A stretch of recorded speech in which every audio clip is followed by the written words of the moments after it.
0세부터 100세까지 모두 다 책 읽는 다울책 사랑방입니다. 아들아, 너는 이렇게 살아라.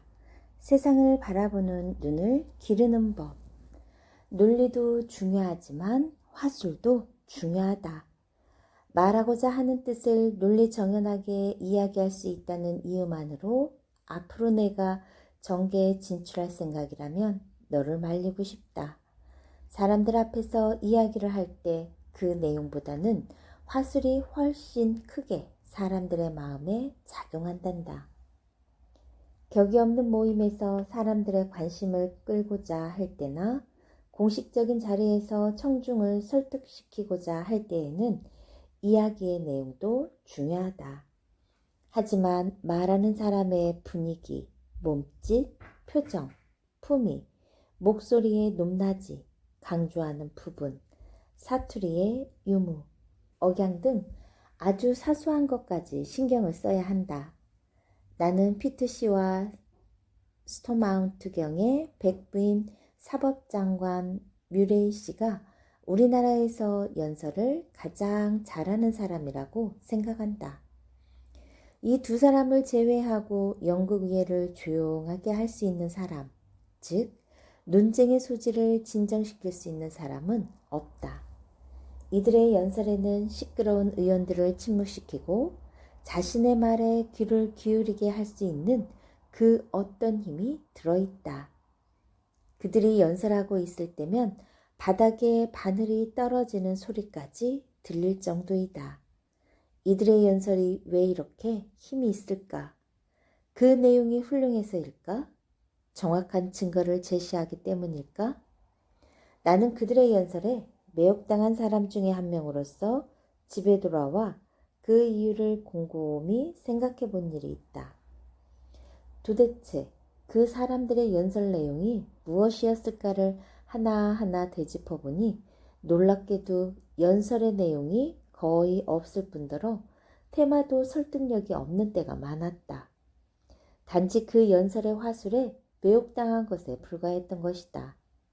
그 어떤 가식이나 꾸밈이 없는 논리 정연한 연설은 지적인 사람이 두세 명 모이는 곳에서나 가벼운 모임에서 설득력과 매력을 인정받을지 모르겠다. 그렇지만 많은 대중을 상대하는 공식적인 장소에서는 통용되지 않는다. 우리가 살고 있는 세상이 그런 것이다.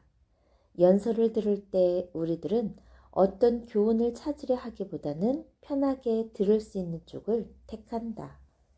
원래 가르침을 받는다는 것은 썩 유쾌한 일만은 아니다. 그것은 무식하다는 말을 듣는 것과 같은 이유이다. 연설이 경청하는 사람의 귀에 거슬리지 않아도 높은 찬사를 받기 위해서는 무엇보다 연설하는 사람의 목청이 좋아야 하는 것이다. 이것은 연설하는데 그다지 능숙하지 못한 너로서는 특히 다시 한번 생각해 볼 가치가 있는 중요한 일이다. 사회에서 인정받기 위한 화술. 너에게 꼭 필요한 방법 같구나. 화술에 뛰어난 사람이 되기 위한 3가지 방법. 화술에 뛰어난 사람이 되려면 어떻게 하면 좋을까? 우선 그 목표를 항상 마음속에 새겨두고 그것을 실현하기 위해 책을 읽고 문장 연습을 하는 등 내가 할 수 있는 모든 노력을 거기에 집중시켜야 한다. 먼저 스스로에게 타이르듯 말을 하라. 나는 사회에서 인정받는 뛰어난 사람이 되고 싶다. 그렇게 되기 위해서는 말을 잘 해야 한다. 첫째, 일상회화를 연마하여 품격이 있으며 겸손한 화술을 몸에 익히도록 유의하자. 둘째, 고전이나 현대작품에 상관없이 웅변가들이 쓴 책을 읽자. 셋째, 말을 잘 할 수 있으려면 그러한 노력이 꼭 필요하다고 자신에게 주입시키자. 책을 활용하라. 실제로 그런 목적을 가지고 책을 읽을 때는 문체나 말시의 사용법에 주의해야 한다. 어떻게 하면 좀 더 훌륭한 표현이 되는가? 내가 이 내용과 똑같은 글을 쓴다면 어떤 점이 달라질까를 생각하면서 읽어야 한단다. 같은 내용이라도 작가에 따라 표현이 어떻게 다르며 또 표현이 달라진다면 그 인상이 얼마나 달라지는가를 유의하면서 읽어야 한다. 책의 내용이 아무리 훌륭해도 표현이 서투르거나 문장에 품격이 없어지거나 문체가 자연스럽지 못하면 전체적인 리듬이 깨진다는 것 또한 주의해서 읽어보면 알 수 있다. 자신만의 독특한 스타일을 구사해라. 우리가 일상에서 흔히 쓰는 말, 친한 사람에게 보내는 편지에서도 자신만의 독특한 스타일을 갖는다는 것은 중요한 일이다. 대화 전에 미리 준비를 하는 것도 중요하지만 그렇게 하지 못했을 경우에는 대화가 끝난 후에라도 좀 더 나은 표현은 없었을까 하고 반성하는 것도 화술 향상에 큰 도움이 된다. 바른말 사용과 정확한 발음의 중요성. 너는 우리들을 매료시키는 배우들이 어떤 방법으로 말하는지 자세히 살펴본 적이 있느냐? 세밀하게 관찰해보면 알겠지만 훌륭한 배우는 정확한 발음과 바른말에 중점을 둔다. 말은 개념을 전달하기 위한 수단이므로 그 전달이 서툴거나 듣기 싫으면 안 된단다.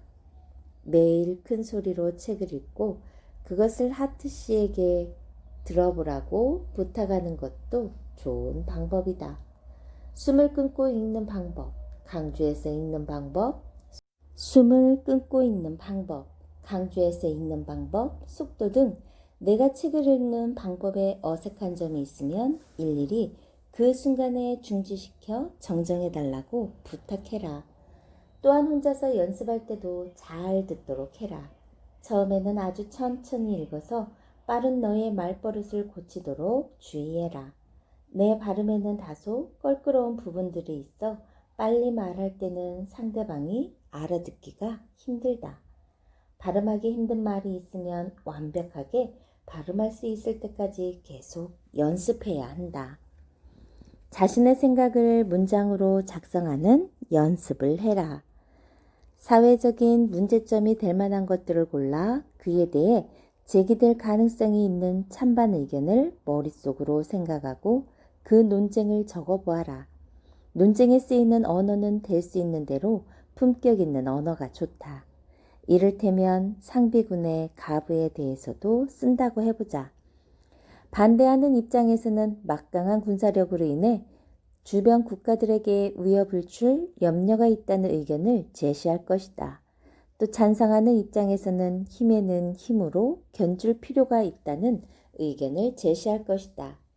이러한 찬반 양론에 대해 너는 본질적으로 악인 상비군을 창설하는 것이 정황에 따라 타국의 악을 미연에 방지할 필요악이 될 수 있는가, 어떤가를 깊이 생각해 보면 훌륭한 공부가 될 것이다. 이렇게 해서 내 스스로의 생각을 나름대로 정리하고 그것을 올바른 문장으로 기록해 두면 좋다. 토론에 대한 연습도 되고 항상 능숙하게 말하는 것을 몸에 익히는 데도 많은 도움이 될 것이다. 상대방이 무엇을 원하는지 파악해라. 상대를 제압하기 위해서는 상대방을 과대평가하지 않는 것이 중요하다. 연설을 할 때도 청중을 압도시키기 위해서는 청중을 과대평가하지 않아야 한다. 처음으로 상원 의원이 되었을 때 나 역시 의회가 존경이 되는 사람들만 모이는 것이라는 생각에 일종의 위압감을 느꼈다. 하지만 그것도 잠시일 뿐 의회의 실정을 알고 나자 그런 생각은 곧 사라졌다. 560명의 의원들 중 사려와 분별력이 있는 사람은 고작 30명 내외에 불과했다. 나머지는 모두 평범한 사람에 가깝다는 사실과 품격 있는 말씨와 내용 있는 연설을 요구하는 사람들 또한 그 30명 정도일 뿐 나머지의 의원들은 내용과는 상관없이 듣기에 좋은 연설만 하면 거기에 만족한다는 사실을 나는 알아차렸던 것이다. 그 다음부터는 연설할 때마다 긴장감도 적어지고 나중에는 아예 청중에 전혀 신경을 쓰지 않고 단지 이야기의 내용과 화술에만 온 정신을 집중시킬 수 있게 되었다. 의수되는 것은 아니지만 나는 내용 있는 이야기 정도는 할 수 있을 만큼의 양식을 갖추었다고 자부한다. 어쩌면 웅변가는 솜씨 좋은 제화공과 흡사하지 않을까. 웅변가나 제화공은 청중이나 고객의 기호를 어느 정도 터득하고 나면 그 다음에는 기계적으로 일할 수 있단다. 내가 만약 청중을 만족시키는 연설을 하고 싶다면 청중이 만족하는 이야기만 하면 된다. 연설자가 청중의 개성까지 신경 쓸 필요는 없다. 있는 그대로의 그들을 받아들이면 되는 것이다. 여러 번 강조한 바와 같이 그들은 자신들의 감각이나 마음을 끄는 것만을 좋아하고 받아들인단다. 7번째, 내 자신의 긍정을 가져라. 서명의 중요성은 지식인이나 사업을 하는 사람들은 언제나 똑같은 서명을 하는 것이 관례이다. 그럼으로써 자신의 서명을 누군가 도용하는 것을 미연에 방지할 수가 있는 것이다. 그리고 그러한 서명은 다른 글자보다는 좀 크게 쓰도록 되어 있단다.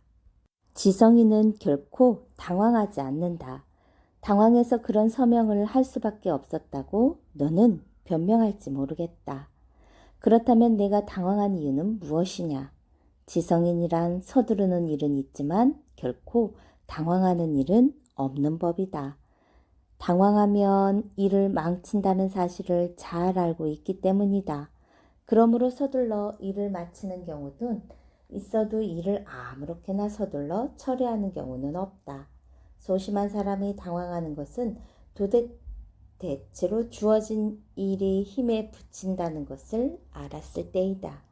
자기 자신의 능력으로는 어떻게 할 방법이 없다고 생각하기 때문에 당황해 이리저리 뛰어다니다가 마침내 혼란에 빠져서 분별력을 잃게 되는 것이다.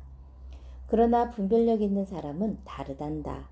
해야 할 일을 완전히 끝마치는 데까지 필요한 시간을 미리 정해두며 서둘러 그 일을 끝내야 할 때도 그 일을 일관되게 완성시킨다. 그러므로 일을 서둘러서 해도 언제나 냉정하고 침착해 결코 당황하는 모습을 보이지 않으며 한 가지 일을 끝내기 전에는 다른 일에 절대 손대지 않는단다. 물론 내가 여러 가지 할 일이 많아 원하는 만큼 시간을 낼 수 없다는 것은 나도 잘 알고 있다. 하지만 일을 아무렇게나 처리하려면 차라리 반반씩 나누어서 하는 편이 낫지 않을까. 게다가 몰상식한 사람으로 오해받을 정도의 서명을 해서 몇 주의 시간을 벌었다 해도 결국 그 시간은 아무데도 쓸모가 없는 것임을 알아야 할 것이다. 다음엔 진정한 우정이란 무엇인가에 대해 들려주겠다.